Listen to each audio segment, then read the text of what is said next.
Welcome to bedtime, where whispers soften, worries fade, and slumber calls. As always, I'm Selena, your guide for tonight. Your kindness allows us to continue sharing these calming moments, reaching countless souls across the globe who seek gentle rest. We and they are deeply grateful for your presence and support. Rain fell gently on the glass, each drop sliding down like a secret. Inside a quiet little house, a girl named Liora sat curled up beside her window. The soft light of the evening sky painted her room in gray-blue. Her blanket, dotted with stars and moons, kept her warm as she hugged her stuffed fox close. Outside, the sky was thick with clouds. But Liora didn't feel sad. She liked rainy days. The hush of the world made her feel safe, like everything had slowed down just enough for dreams to slip through. She pressed her fingers to the glass and whispered, "I wonder what the rain is dreaming about." The room was quiet. Her mother had fallen asleep with a book open on the couch, and the soft ticking of a wooden clock filled the silence. Liora let her eyes close, just for a moment. The patter of the rain carried her away.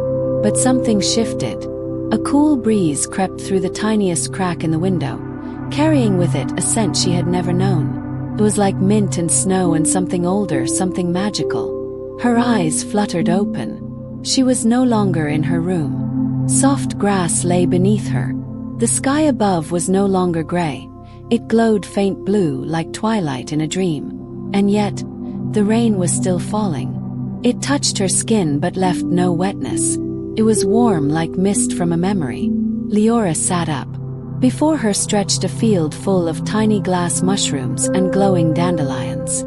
A narrow stone path curved through it, leading toward a grove wrapped in fog. The trees there bent slightly, as if listening. A voice came from nowhere and everywhere at once. A whisper inside the rain. "Liora, the dream has opened." She looked around. No one was there. But the words echoed through her bones. Her legs moved without thinking. One foot, then another. She followed the stones. The path led her to a tall wooden archway, woven with vines that shimmered faintly. Beneath it stood a figure no taller than her elbow. A small, glowing creature with a crown made of wind floated closer. "I am Sira," it said, bowing midair. "Keeper of the crossing. This dream has chosen you because your heart listens." Liora said nothing. She didn't need to. She simply watched. Sira reached out and placed something in her palm. Teardrop-shaped light. Life. "This is a fragment of stillness," said Sira. "But it's only the first. The balance of the dream is broken. Calm is fading. Fear has begun to spread through the cracks.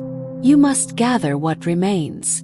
The light in Liora's hand pulsed once, warm and steady. She looked toward the misty trees ahead. Something stirred in her chest, not fear, but a feeling like the first step of a song. Sira floated back. "You won't be alone. But you must walk alone first." Liora nodded, then stepped beneath the arch. The dream welcomed her. Behind her, the rain continued to fall. Ahead of her, the world began to change. The trees ahead were tall and pale, their trunks smooth like marble, their leaves whispering without wind. Liora stepped through the fog, the light in her hand gently pulsing with every heartbeat. Each step was soft, but the forest around her listened. She could feel it. The air was cool, not cold, not sharp, just cool like the inside of a quiet thought. Somewhere behind her, the sound of rain had faded. In its place was something else. A stillness that wasn't empty. A hush that felt like a held breath. Then she heard it. Faint ticking. It was soft at first, like the sound of a watch buried in the soil. But as she walked deeper, the ticking grew louder, steadier. It echoed through the trees, not with rhythm, but with longing. Liora followed the sound, careful not to speak, careful not to disturb whatever world she had entered. The fog began to thin. Before her opened a garden unlike any she had ever imagined. There were flowers here, yes, but they weren't blooming. Each one was closed, tightly wrapped, and made not of petals, but of glass. Between them, sprouting from the earth like vines, were metal branches and clock hands, slowly turning in different directions.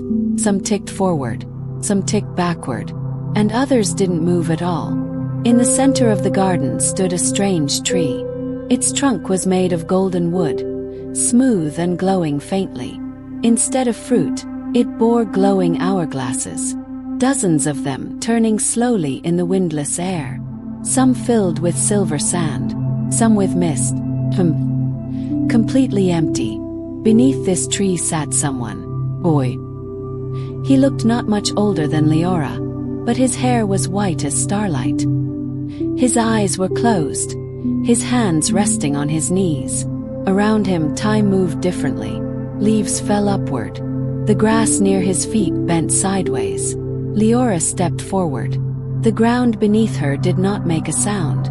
The boy opened his eyes slowly, not startled, not afraid. "I was wondering when you'd arrive," he said. His voice didn't echo, simply settled. "My name is Kale," he said, rising to his feet. "This is the clock garden. We used to keep time steady here, but something is changing. Time is starting to fold." He glanced at the droplet of light in Liora's hand. "That's why you're here." Liora didn't fully understand, but she listened. That was enough. Kale stepped closer and placed his hand just above her palm. The light shimmered, and for a moment, the clocks around them paused. Even the hourglasses in the tree stopped turning. The air held still. "There is another piece of the stillness nearby," Kale said. "But the path to it has shifted. It now lies through the corridor of echoes." He turned and pointed to a narrow arch at the edge of the garden. Carved into it were thousands of tiny symbols. Some letters, some shapes, some things Liora had never seen before. A soft breeze came from the arch, carrying with it fragments of voices, laughter, crying, whispered words in a dozen languages. "They're not sounds," Kale said. "They're memories. The corridor doesn't show you where to go. It shows you what's been left behind." Liora stepped toward it. "Wait," Kale said. He removed something from his neck, a thin chain, holding a tiny pendant shaped like a raindrop. "This will keep your memory anchored. Hold on to yourself. Some people lose their way inside." Liora nodded. She placed the pendant around her neck and walked through the arch. The world changed again. Now she was standing in a hallway made of mist and glass. It stretched in both directions, bending and spiraling like a dream trying to remember itself. With every step she took, walls formed around her. Walls made of moments. She saw a child letting go of a balloon. A man staring at the sea with empty eyes. A girl dancing alone in the rain, smiling with no one watching. Then she saw herself, not as she was now, but younger, sitting on a staircase, raincoat too big, hugging her knees, waiting. She looked away. The pendant around her neck pulsed, soft and steady. She walked faster. The mist thickened. The voices grew louder. One called her name, not once but twice. She ignored it. Another voice began to hum a lullaby her mother used to sing. She almost stopped, but the droplet in her hand shimmered. And ahead, in the middle of a spiral stair that floated without walls, another light waited. This one was faint pink. It hovered, shaking slightly, as if unsure it belonged. Liora stepped toward it. Did not run. It pulsed when she reached out, and in the moment her fingers touched it, the two droplets in her hand spun together. The mist shattered. The voices stopped. And Liora stood again in the clock garden. Kale was waiting. "You found it," he said softly. "You brought a silence that no longer remembered how to return." Liora looked at the twin lights in her hand. They glowed stronger now. Not just light but warmth. Memory. Kale pointed toward a path of winding stones that led through a shadowed forest. "The next piece lies beyond the grove of falling names. But beware. Not everything wants the world to be quiet again." In the far distance something stirred. A deep creaking. A breath in the dark. But Liora did not hesitate. She stepped forward, the light safe in her hand, the pendant warm at her heart. The journey had only just begun. The forest was darker now. Not dangerous, not cruel, just heavy. The trees here were tall and crooked, their branches reaching toward each other like they were holding something in the air. Thick vines wrapped around their trunks, each one etched with soft glowing letters. Liora moved carefully. The air in this grove was cool and filled with whispers, like leaves remembering who they used to be. As she stepped between the roots, she realized each tree carried hundreds of names along its bark.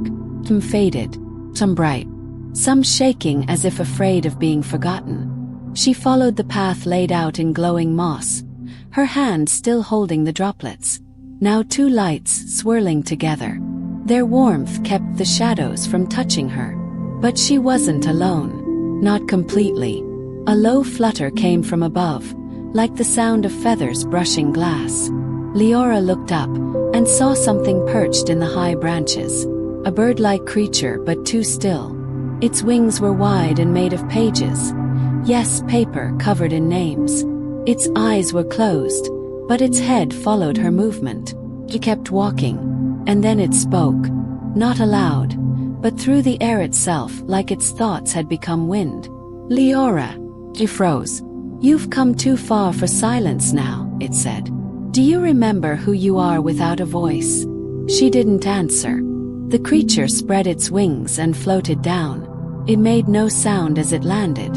Its feathers rustled like old books being opened. I am Kven, it said gently. The watcher of names. These trees carry the forgotten, the ones whose voices were taken, some by sorrow, some by fear, some by choice. Liora looked at the nearest tree. The name glowing there felt familiar, though she couldn't say why.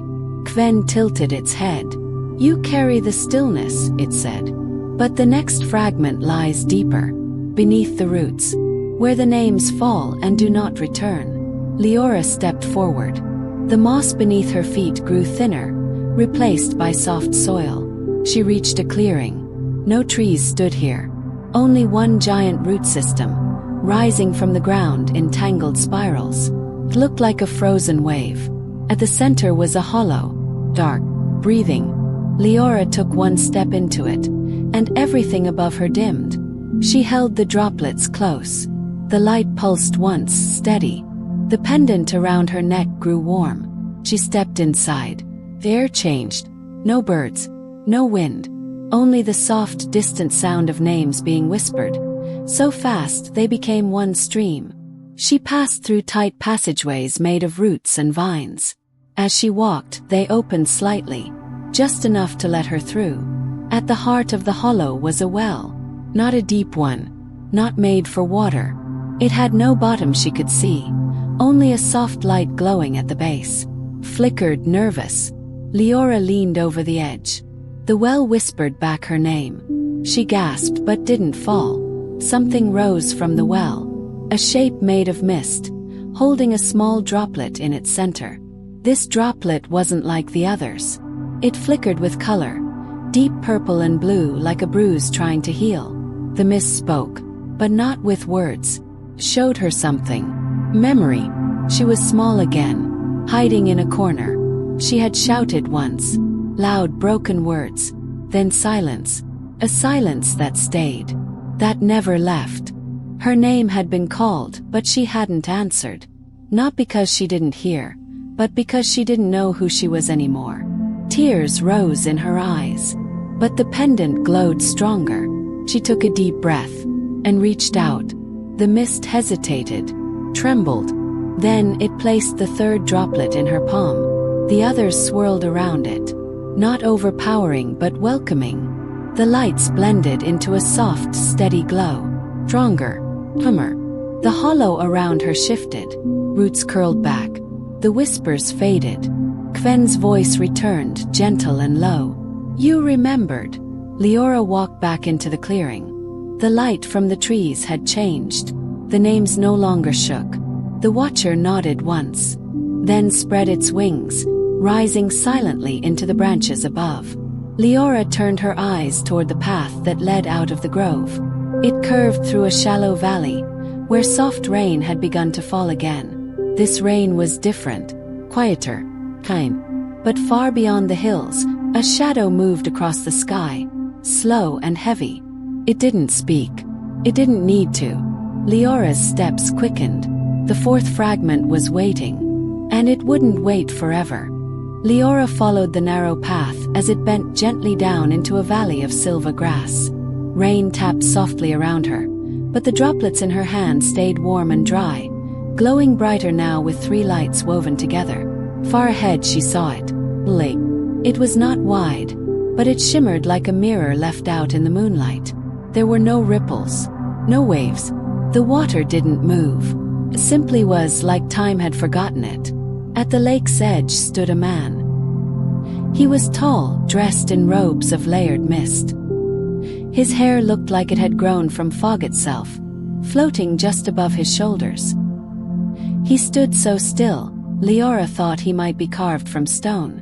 Only his eyes moved, watching her as she approached. "You've gathered the whispers," he said, voice deep and slow. "But the silence you carry must be tested." Liora said nothing. The man turned toward the lake. Beneath this water lies a tower. It was once a sanctuary, a place where the keepers of memory protected the stillness. When the stillness fractured, the tower sank. He pointed toward the surface of the lake. "Your next fragment sleeps there, in the quiet below." Liora looked at the water. She didn't see anything beneath it, not even her own reflection, just still, glowing darkness. The man stepped aside. "You must go alone," he said. And without breath, she froze. Before she could ask, he raised one hand. Not to harm but to offer. A flower rested in his palm, pale, soft, shaped like a bell. "This will hold your breath for as long as you remember who you are. Forget, and the lake will remember you instead." Liora took it. She placed the flower behind her ear. Then, without another word, she stepped into the lake. The water didn't feel cold, felt ancient, like stepping into a forgotten lullaby. She didn't sink. She simply descended, as if the lake pulled her gently downward, not to drown her, but to show her something it had kept safe for a long time. Shapes formed around her. The tower. It rose from the lake bed, dark stone covered in glowing moss. Windows were shattered, doors drifted open. Bubbles of light floated through the halls like quiet thoughts. She moved through it. Each room held pieces of stories.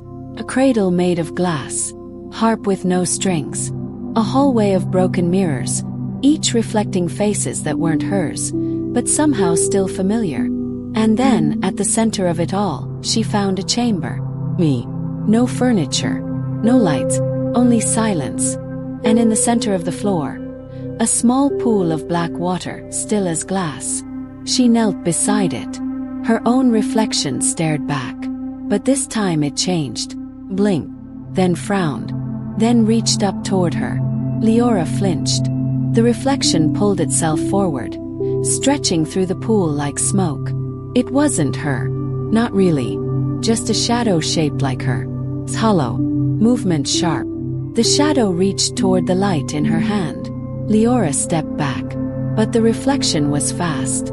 It grabbed her wrist, and the warmth of the droplets flickered. For a moment, the tower trembled. The water shook. She remembered the flower behind her ear. She closed her eyes and whispered without sound, without breath, "I am still me." The droplets pulsed. Light exploded through the chamber, soft and blinding. When Liora opened her eyes, the shadow was gone. The pool was quiet again, and in the place where the reflection had stood, floated the fourth droplet. It was the color of still water at night. She reached for it, and as her fingers closed around the light, the tower faded. The lake released her. She rose slowly through the water, breaking the surface with a gasp, not of fear but of return. The man in mist was gone. Only a trail of petals remained behind him, leading away from the shore and into a grove of tall white reeds. Liora stood. Her hand now carried 4 fragments. And far, far away, thunder rolled, not from the sky, but from deep within the world itself. Something had stirred. Something that did not want her to find the 5th. But Liora stepped forward anyway. The path of white reeds led into a vast plain where no rain fell, and the wind carried no sound. Liora's footsteps brushed gently through the tall grass as if they were moving through a forgotten memory. The 4 droplets in her hand now spun in a slow, silent circle, blue, pink, violet, and silver, softly lighting the way ahead. In the distance stood a mountain. It rose not with pride or sharp peaks, but as if it had curled into itself. Its slopes were round, its color dark and covered in moss, like an ancient animal that had chosen to sleep for centuries. No birds circled above it. No animals moved nearby. Even the sky above it seemed hesitant to breathe. Liora walked toward it. When she reached its base, she saw the entrance. Barely a crack in the stone, almost invisible unless you knew where to look. And inside, complete darkness. But the droplets in her palm lit a faint path. She ducked her head and stepped into the hollow mountain. The air inside was thick and warm. Not like fire, not like comfort, like breath. Long, slow, endless breath. The tunnel walls pulsed gently. Every few steps, Liora saw etchings along the stone, shapes of hands, spirals, and eyes closed in sleep. The silence was no longer peaceful. It was waiting. Deeper inside, the path widened. And there, at the heart of the mountain, she found a great chamber shaped like a circle. The ceiling rose high above her, covered in stones that glowed with the colors of dreams. And at the center of the room, something rested. Creature. It lay curled in sleep, its body formed from smoke and feathers and stone. Its face was neither kind nor cruel, just still. Its wings were folded, its tail wrapped around itself like a cocoon. From its back rose long branches with bells hanging on them, but none of the bells moved, not even the smallest sound. Liora stepped closer. As she did, her droplets glowed brighter, but then one by one they dimmed. The creature stirred. Its eyes didn't open, but its tail uncurled and the room trembled.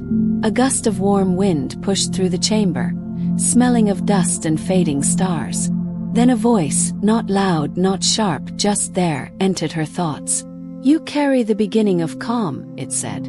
"But calm without courage is silence that rots." Liora stood still. The creature shifted. A bell rang one soft note. And with it the air changed. All at once, dozens of shapes began to rise from the walls. Not people, not animals. Dark, swirling forms that looked like forgotten fears. Loneliness, guilt. Each one moved without sound but with purpose. They circled her. Liora felt her breath catch. Not from fear but from weight. The kind of heaviness that made even standing feel like sinking. She dropped to her knees. The droplets flickered. The room dimmed. And the thoughts closed in. One of them reached her first. It looked like her. Smaller, shivering, silent. Its eyes were filled with tears that never fell. It whispered nothing, only stood beside her and watched. Another reached her. Taller, angry, its mouth open in a scream she couldn't hear. Then another. And another. They pressed closer. Not to harm, to remind. Liora trembled. She clutched the droplets tighter. And in that moment, so small, so quiet, she whispered again, not aloud but inside herself. "I still remember who I am." The droplets answered. Light filled the chamber. The thoughts froze. Then, like shadows caught in dawn, they faded. The creature opened one eye. Golden. It lifted its head and, for the first time, moved. From its chest, it drew out a fifth droplet, deep red, flickering with a heartbeat rhythm. It held it in the curve of one claw, then lowered it toward Liora's open hand. She took it. The 5 droplets spun together, forming a soft ring of light in her palm. The creature closed its eye again and whispered a final word into her thoughts. "The storm waits. It knows your name." Liora left the hollow mountain. Outside, the sky was no longer gray. It was dark. Clouds circled in the distance, slow and thick. Lightning flashed, silent but close. Far ahead, the land turned to stone. And somewhere within it, the 6th fragment waited. But now, the calm she carried was no longer just silence. It was strength. Liora stepped down from the mountain's base, her feet touching soil that felt colder than before. The 5 droplets now circled her fingers like petals drawn to light, each one glowing with a different hue. They didn't sing. They didn't hum. But they watched, as if knowing what came next would not be gentle. Before her stretched a wide, flat field. Not of grass, not of sand. It was covered in shattered stone, fine as dust, yet with the weight of something ancient. Scattered across the field were tall pillars, broken columns that once belonged to something greater. They stood in silence, angled strangely, as if they had been listening for a sound that never arrived. Liora stepped into the field. The moment her foot touched the dust, she felt it, a weight not of the body but of memory. Far across the plain, shadows stirred. They were not creatures. They were echoes, not sound but memory without voice. A woman knelt before a broken statue, her hands covering her mouth. A child sat by a shattered bell, eyes wide but empty. A tall man walked in slow circles, never turning his face. They moved like sleepwalkers. Liora walked among them. They didn't see her, not at first, but as she passed one, the echo flickered. The woman turned her head slightly, the movement delayed, like it had taken years for her to decide to look. Then the child stood. The man paused. One by one, the echoes began to listen. Not to Liora, but to something in her hand. The 5th droplet pulsed. It pulled at something buried beneath the dust. A sound, not loud, rose beneath her feet. Vibration. A forgotten murmur. Liora knelt and brushed her hand across the stone. Symbols flickered to life, soft and rhythmic like a quiet drumbeat. She followed them. The path led her toward a circle of broken archways in the center of the plain. Each arch had once held a bell. Now they were empty, hollow. But when she stepped beneath the final one, the droplets in her hand stilled. Shape waited there. Not a person. Chair. Carved from dark stone and rooted to the ground. Upon it sat a cloak, heavy, layered, untouched by wind or time. Liora stepped closer. As she reached for it, the cloak rose on its own, unfolding like wings. And beneath it, there was no body, no eyes, just a presence. A voice, not spoken, filled the air like breath caught in a canyon. You carry silence like a crown. Liora didn't move. The voice circled her. Many come here to forget. You come to remember. But remembrance is not without pain. The archways trembled. Suddenly, all the echoes turned toward her. Eyes blank, mouths closed. And then, they screamed. Not aloud, but into the air, into the stone, into the dust beneath her feet. Their screams took shape. A storm of silence. A wall of pure force crashing toward her. Not to kill, to erase. Liora pressed her hand to her chest. Her pendant warmed. The droplets rose, forming a circle of light above her.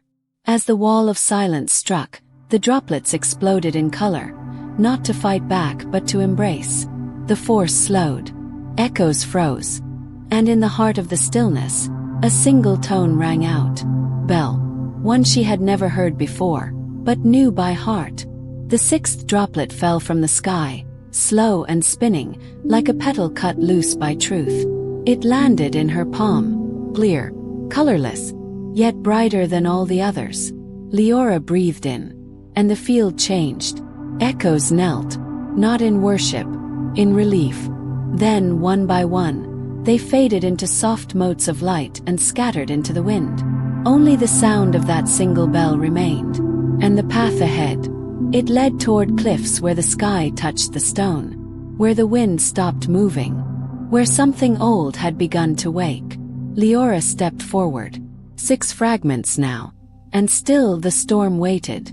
Liora walked in silence, her 6 droplets glowing like a crown in her hand. Each one carried a weight now, not just memory but meaning. They did not spin. They did not drift. They moved together, slow and steady, as if sensing what lay ahead would require everything they had given her so far. The land changed. The cracked earth became stone. hard, cold, gray like the underside of a thundercloud. She reached the edge of a towering cliff, and there everything stopped. The sky above was frozen in place. Clouds hung without motion. A bird caught in mid-flight stood still in the air. Even the mist around the rocks had paused, suspended like breath never exhaled. No wind, no sound, just a silence that stretched into eternity. Liora stepped to the cliff's edge.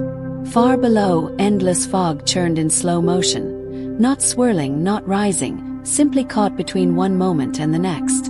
And in the middle of the still air, figure, standing on air itself, far out over the nothing. It wore no robe, no mask, no face. Its form shimmered, made of wind and light that had been stilled. And yet, it pulsed with a quiet rhythm, an energy that felt heavier than thunder. Liora felt her chest tighten. The droplets flickered. The figure spoke without a voice, only in thought, in pressure. You walk with pieces of what once was whole. It raised a hand, long, slow, as if time strained to allow the motion. But fragments cannot contain the full stillness. Not yet. One remains. Liora stepped forward, 1 foot over the edge of the cliff. She did not fall. The air held her. She walked, not on a path, but across the unmoving wind. The world was locked in a pause, and she moved within it as if the silence itself had opened a door for her alone. The figure waited. When she reached it, the droplets in her hand hovered into the air, circling her slowly. The figure lifted a second hand, and with it memories, not hers, everyone's. They poured from the stillness around them. Child losing a friend, a mother holding a sleeping baby, knowing it wouldn't wake. A boy who wanted to speak but could not form the words. An old man kneeling beside a name he couldn't remember. All of them spilled into the air. Thousands of them, like rain that had never been allowed to fall. Liora staggered beneath their weight. They weren't just stories. They were echoes too deep to be heard. The figure stepped closer. This is the last silence, the one no voice could carry.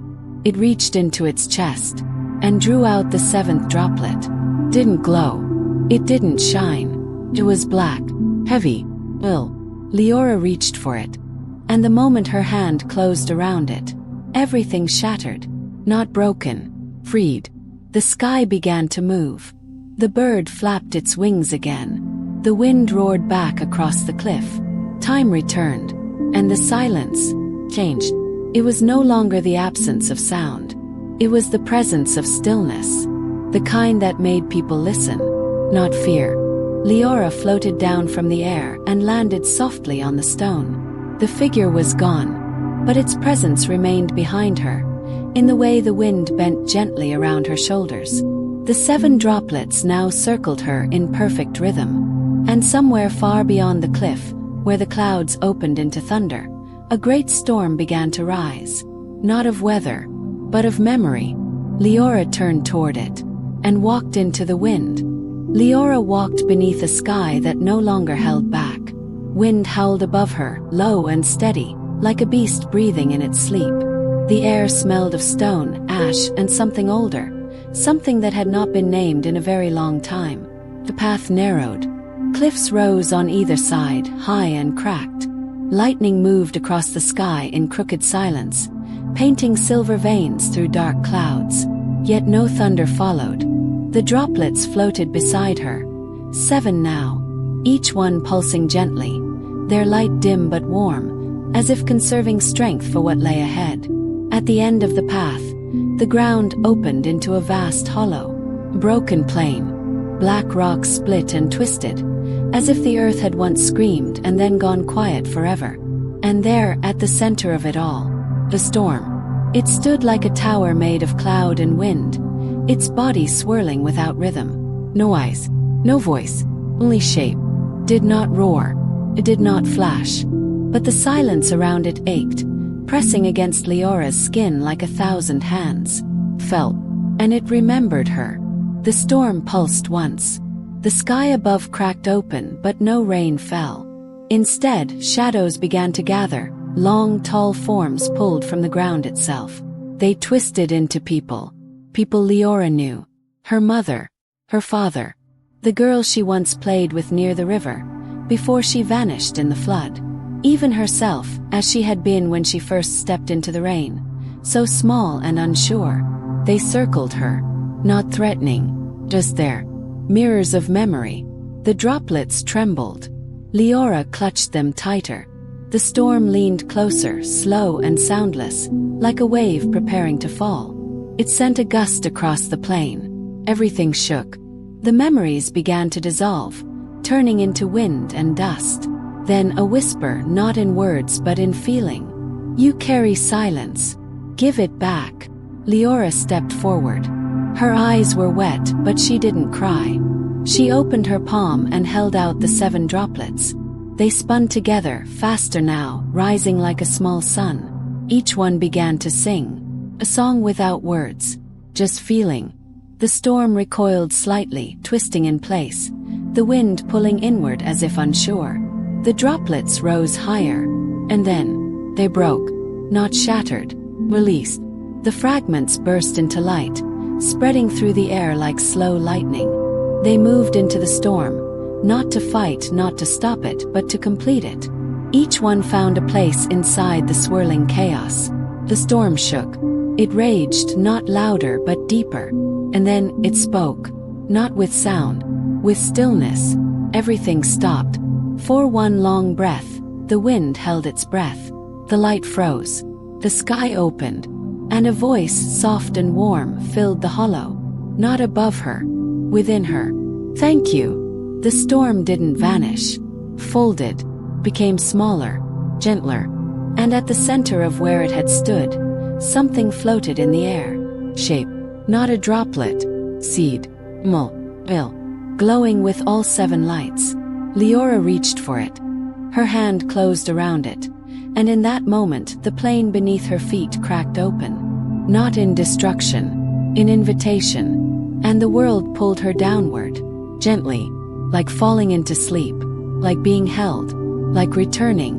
Liora fell softly through the opening sky. Not in fear, not in pain, but like a leaf surrendering to wind. Light folded around her. Not bright, but dim and calm, like dusk caught beneath the surface of a lake. And then she landed. Not on stone. Not on earth. On green. Tough moss. The air was warm still. Not humid. Not cold. Restful. She stood in a garden no one had ever spoken of. A place beneath the world. Hidden not by distance, but by forgetting. The sky above was made of roots and stars, woven together like quiet lullabies. Trees arched over her head, but they bore no leaves, only bells. Hundreds of them. Each one shaped like a memory she didn't know yet. They did not ring. They waited. Liora took a breath. In her hand, the seed pulsed gently, 7 lights moving through it like sleeping rain. And the garden recognized it. The moss thickened beneath her feet, and the trees leaned in closer, as if listening. A narrow stream appeared at her side. Its water didn't flow. It shimmered in place, filled with faces that flickered in and out like dreams almost remembered. Not ghosts, not spirits, just moments, soft and unclaimed. Liora knelt beside it and held the seed over the stream. The water glowed, and suddenly the garden shifted, not visibly, but within her. She heard laughter, her father's low and full. She saw hands, her mother's, folding clean cloths in morning light. She smelled rain on stone, the scent from the first day she left home. The garden gave her back what the world had taken, not by force, by time. She stood again, the seed now brighter than ever. Then footsteps, behind her. A turn. It was the girl from the river, the one who had vanished, no longer small, no longer afraid. She walked slowly, her hair braided with silver thread, her dress made of woven wind. She stopped a few steps from Liora and smiled. No words, only eyes full of understanding. Behind her, others appeared. Not all at once, one by one. The people Liora had carried inside her heart, some forgotten, some remembered only in the quiet hours before sleep. They had not been lost. They had simply waited here. In this garden where silence grows. The girl stepped forward and touched Leora's chest, just above the heart. And with that, the seed rose into the air.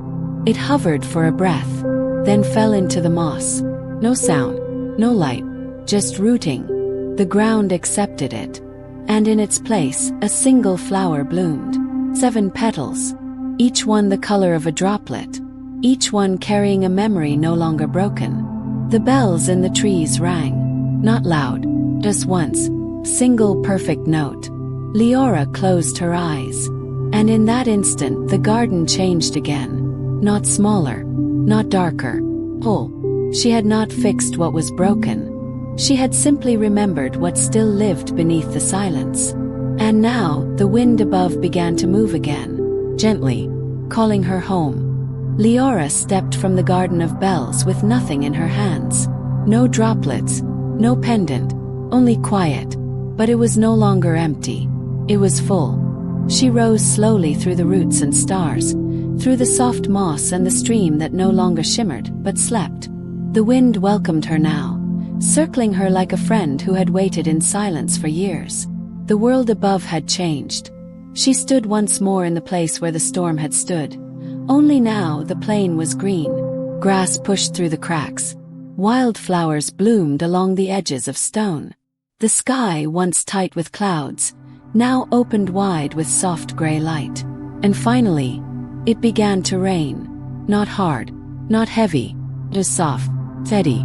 The kind of rain that soaks into roots, that brings people home. Liora lifted her face to the sky. The drops kissed her cheeks, tracing the same paths the 7 droplets once had. But these were not pieces of magic. They were real. The world had not been healed by force. It had been remembered into balance. A path of light opened before her. Not glowing, not grand, just present. Familiar. Worn in like the doorway of a house long lived in. She followed it. Past the cliffs that now held moss instead of shadow. Past the field where echoes no longer wandered, but rested.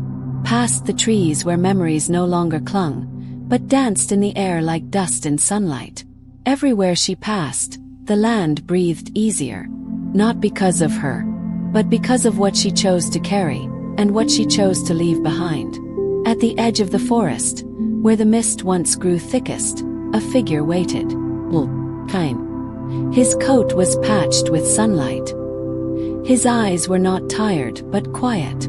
The man who had first spoken to her. He smiled without speaking. And behind him, the lantern he once carried glowed gently from within a hollow tree. Liora stepped to it. The man nodded. And then, he stepped aside. Not away. Just enough to let her pass. The rain continued. Liora walked into the quiet. Not lost, not searching, just home. And somewhere in the distance, bell rang, clear, certain. The world, for the first time in a very long while, listened and remembered.